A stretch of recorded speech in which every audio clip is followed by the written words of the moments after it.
大家好，我是小青。无须揉面，很少人知道这道美食。我家每天都在吃，焦香酥脆，里面松软，比蛋糕还好吃。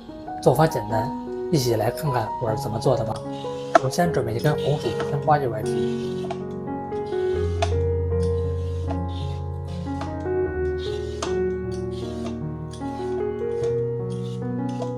最后再切成薄片。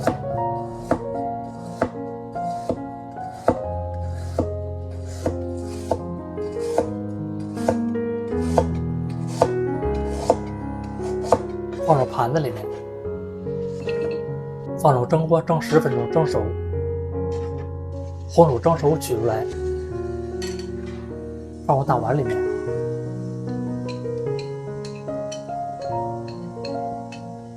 再用压泥工具压成红薯泥。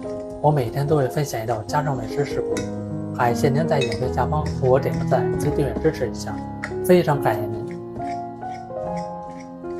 加10克白糖，300克面粉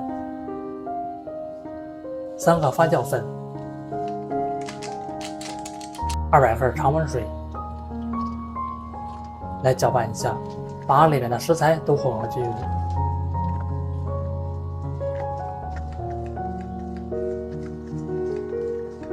搅成浓稠一点的面糊就行了，再封上保鲜膜，显发2倍大。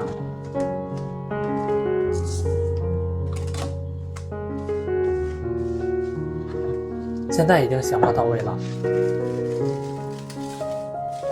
里面都是蜘蛛网状，搅拌一下排气。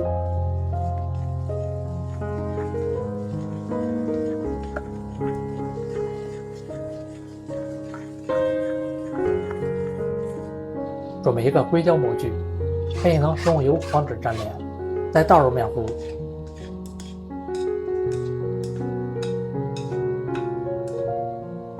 来整理平整，薄厚均匀，熟起来也一致。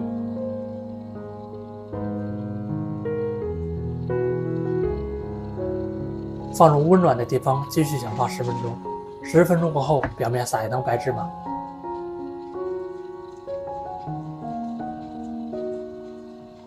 最后再撒一层白砂糖，这样做出来更好吃。放入烤箱180度烤30分钟，这么一道红薯面包就做好了，表面非常的酥脆，再切成小块。以后面粉不知道怎么吃，强烈建议您试试这样做，外皮焦香酥脆，里面柔软，结合红薯的香味非常好吃，老人小孩都喜欢吃。做法简单，喜欢吃就赶快收藏起来试试吧。